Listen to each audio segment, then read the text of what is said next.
యేసు శిలువపై పలికిన 7వ మాట, తండ్రి, నీ చేతికి నా ఆత్మను అప్పగించుకొనుచున్నాను.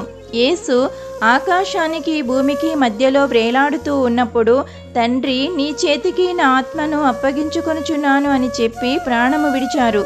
దేవునికి మనకి మధ్య తెర చెనిగింది. తులువల మధ్య వ్రేలాడిన ప్రేమ బాహువులకు మేకులు కొడితే క్షమించింది. విధేయతకు అర్థం తెలియచేస్తూ రక్షణ ద్వారాలు తెరుచుకున్నాయి.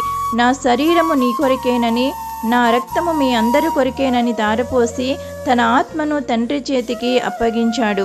సముద్రమంత సిరాతో వ్రాసిన వర్ణించలేని ఆ క్రీస్తు ప్రేమ, మన ఊహలకే అందనిది ఈ శిలువ త్యాగము.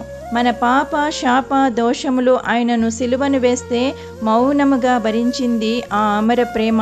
విలువలేని మన జీవితాలకు విలువైన తన జీవితము సిలువలో అర్పించాడు. ఆయన రక్తము అనే వెల ఇచ్చి మన జీవిత విలువను పెంచి ఆయన సొత్తుగా చేసుకున్నాడు ఆ ప్రేమ స్వరూపి.